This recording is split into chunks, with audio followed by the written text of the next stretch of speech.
इस वीडियो के अंदर गाइस हम लोग डिस्कस करने वाले हैं लीव ट्रैवल अलाउंस के बारे में, जिसको हम लोग एलटीए भी बोलते हैं। तो किस तरह से आप अपना टैक्स सेव कर सकते हैं एलटीए के थ्रू, लिमिट्स क्या होती है इनकम टैक्स के अंदर, प्लस न्यू रिजिम का एलटीए के ऊपर क्या इंपैक्ट पड़ने वाला है। तो ये सब कुछ जानने को मिलेगा आपको इस वीडियो के अंदर। वीडियो को गाइस शुरू करने से बताना चाहूंगा, हम लोगों ने टैक्स प्लानिंग के ऊपर पूरी मास्टर क्लास यहाँ पे लाइव कर रखी है, जिसके अंदर मैं आपको प्रैक्टिकल तरीके से सिखा रहा हूँ कि न्यू टैक्स रिजिम के अंदर भी आप कैसे अपना टैक्स वगैरह बचा सकते हैं और ओल्ड टैक्स रिजिम के साथ में भी आप कैसे जा सकते हैं। दोनों के बीच में कंपैरिजन, इवन आपके mutual fund, stock market, FD के इनकम, क्रिप्टो के इनकम, प्रॉपर्टी, इन सब के ऊपर कैसे टैक्स बचाना है, सब कुछ आपको मिलेगा। तो link in the description box, please एक बार जरूर चेकआउट कीजिए। तो पहले हम लोग बात कर लेते हैं कि एलटीए अलाउंसेस आखिर होता क्या है। तो देखिए, एम्प्लॉयर जो अपने एम्प्लॉयज को यहाँ पे ट्रैवलिंग करने के पैसे देता है। जी हाँ, इंडिया में अगर आप कहीं पे भी ट्रैवल करते हैं तो उसके लिए आपको अपने एम्प्लॉयर से रिम्बर्समेंट मिल जाता है।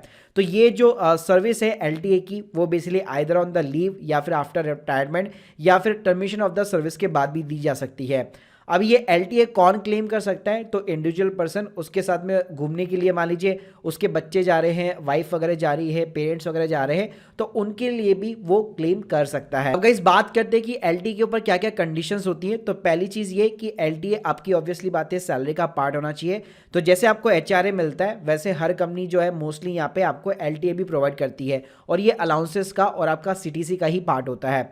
साथ में यहाँ पे एलटी अगर आपको क्लेम करना है तो आपकी एक्चुअल के अंदर जर्नी होनी चाहिए। ऐसा नहीं कि कहीं पे घूमने नहीं गए, आपको कंपनी ने एलटी अलाउंस वगैरह नहीं दिया और अगर आप क्लेम करना चाहते हो तो ऐसा आप बिल्कुल नहीं कर पाओगे। साथ में भाई एलटीए जो है केवल डोमेस्टिक ट्रैवल के लिए मिलता है। ऐसा नहीं है कि कोई इंटरनेशनल हॉलिडे के ऊपर आप जाके आए हो तो उसका आपको यहाँ पे एग्जेम्पशन मिलेगा टैक्स के अंदर। केवल डोमेस्टिक ट्रैवल को ही कंसिडर किया जाता है। साथ में यहाँ पे जो है 1 अक्टूबर 1998 के बाद में भी जिन बच्चों का जन्म हुआ है तो उस केस में भाई केवल 2 चाइल्ड को ही यहाँ पे आप एग्जेम्पशन के लिए कंसिडर कर सकते हो। साथ में एलटी का जो एग्जेम्पशन है बेसिकली यहाँ पे आपको 2 जर्नी के लिए मिलता है और ये एक ब्लॉक पीरियड होता है। नॉर्मली ये 4 साल का रहता है। तो अभी अगर मैं राइट नाउ बात करूं तो ये 2022 से स्टार्ट हुआ था और 2025 के अंदर एंड होने वाला है। यानी इस 4 साल के ब्लॉक पीरियड के अंदर आप जो है 2 जर्नी के लिए यहाँ पे सिंपली तरीके से क्लेम कर सकते हो। साथ में अगर क्लेम नहीं भी करते तो आप नेक्स्ट ब्लॉक के अंदर इसको कैरी फॉरवर्ड वगैरह भी कर सकते हो। अब गाइस बात करते हैं कि भाई कितना अमाउंट का एग्जेम्पशन यहाँ पे मिलने वाला है। तो पहली चीज तो ऑब्वियसली बात है, अगर आपका एम्प्लॉयर जो है जो भी यहाँ पे आपको एलटी का एग्जेम्पशन देगा, अलाउंसेस देगा, उतना तो आपको मिलेगा ही मिलेगा, लेकिन उसके ऊपर भी लिमिट लगा रखी है कि एग्जेम्पशन जो है केवल एक्चुअल ट्रैवल कॉस्ट के ऊपर मिलेगा। आप बाई एयर करते, बाई बस करते, बाई ट्रेन करते, बाकी आप जो लोकल साइट सीइंग करेंगे वहाँ पे ट्रांसपोर्ट का जो खर्चा होगा, आप होटल करेंगे वहाँ पे जो खर्चा होगा, खाएंगे पिएंगे मौज करेंगे, उसका भाई कोई भी यहाँ पे आपको टैक्स का एग्जेम्पशन नहीं मिलता है।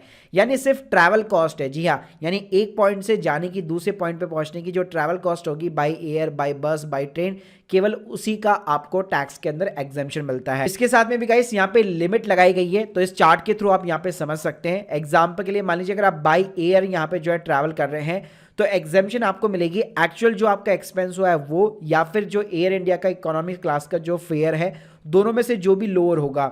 अगर आप एनी अदर मोड यानी कि अगर रेलवे के थ्रू यहाँ पे मान लीजिए ट्रैवल कर रहे हैं तो एक्चुअल एक्सपेंसेस और रेलवे का फर्स्ट क्लास का फेयर हो गया, दोनों में से जो भी लो रहेगा।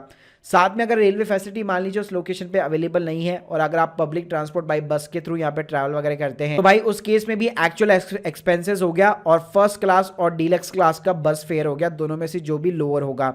और जहाँ पे मान लीजिए पब्लिक ट्रांसपोर्ट एग्जिट ही नहीं करता वहाँ पे एक्चुअल एक्सपेंसेस हो गया और सेम डिस्टेंस का जितना भी रेल फेयर होगा फर्स्ट क्लास का, दोनों में से जो भी लोअर होगा उतना ही मैक्सिमम अमाउंट जो है यहाँ पे आपका एज एग्जेम्पशन मिल पाएगा। साथ में गाइस यहाँ पे एक और कंडीशन ये है कि अगर इनकम टैक्स के एक्ट के अकॉर्डिंग एलटी आपको तभी अलाउ होगा जब आप अपने काम से यहाँ पे छुट्टी लेते हैं। यानी कि आप एम्प्लॉयर को रिक्वेस्ट करते हैं भैया मुझे छुट्टी चाहिए, मेरे को घूमने जाना है, तो एनुअल लीव हो सकती है, कैजुअल लीव हो सकती है या any other form approved leave हो सकती है। बाकी अगर आप हॉलीडेज के ऊपर करते हो, ठीक है, इसको ट्रैवलिंग को, तो भाई उस केस में आपको एलटी का एग्जेम्पशन नहीं मिलता है और ये सिर्फ इनकम टैक्स एक्ट के अंदर लिखा हुआ है। बाकी यार कंपनी टू कंपनी काफी सारी पॉलिसी जो है डिफर करती है। अब बात करते हैं कि आपको क्लेम कैसे करना है। तो पहले तो भाई आप अपने फॉर्म 16 के अंदर ही इसको ऐड करवा सकते हो। जी हाँ, उससे आपका टीडीएस भी कम कटेगा। यहाँ पे आपको अपनी एलिजिबिलिटी क्राइटेरिया चेकआउट करना है, अपना ट्रैवल प्लान करो, एलटी के लिए अप्लाई करो, एचआर के थ्रू आपको एक फॉर्म दिया जाता है, उसके अंदर सारी डिटेल्स वगैरह फिलअप करो, अपना प्रूफ ऑफ जो है ट्रैवल ट्रैवल वगैरह जो है सारे डॉक्यूमेंट्स वगैरह सबमिट करो और आपको एलटीए की एग्जामेशन मिल जाती है। अगर लेट सपोज अगर आपके फॉर्म 16 में ऐड नहीं हुआ और आप एलटी के लिए यहाँ पे एलिजिबल हो तो आईटीआर फाइलिंग करते टाइम पे भी सेक्शन 10 के अंदर यहाँ पे आपको जो है लीव ट्रैवल आप देख सकते हो कंसेशन आपको देखने को मिल जाता है सेक्शन 10 सब सेक्शन 5 के अंदर। तो यहाँ पे भी आप एलटी का एग्जामेशन वगैरह ले सकते हो। अगर गाइस यहाँ पे मैं न्यू टैक्स रिजिम के इंपैक्ट का बात करूं तो भाई अगर आप by default new tax regime के अंदर फॉल कर रहे हैं तो एलटीए भाई आपके लिए अलाउ नहीं रहेगा, यानी कि एचआरए के जो बेनिफिट्स होते हैं, एलटी के जो बेनिफिट्स होते हैं न्यू टैक्स रिजिम के अंदर बेसिकली यहाँ पे अलाउ नहीं है। तो अगर आप केवल ओल्ड टैक्स रिजिम चूज करते हो तभी आप इस एलटी का बेनिफिट यहाँ पे ले पाओगे। तो गाइस अब आप लोगों को समझ में आ गया होगा कि एलटी का अलाउंस क्या होता है, 4 साल के ब्लॉक पीरियड में कैसे आप इसको अवेल कर सकते हैं, आपको अपनी टैक्स फाइलिंग में भी कहाँ दिखाना होता है और कितनी लिमिट्स वगैरह इसके ऊपर लगी हुई है। बाकी गाइस अगर आप और चीज़ें जानना चाहते हो टैक्स प्लानिंग के regarding, link in the description box, please हमारी एक बार मास्टर क्लास यहाँ पे जरूर चेकआउट कीजिए।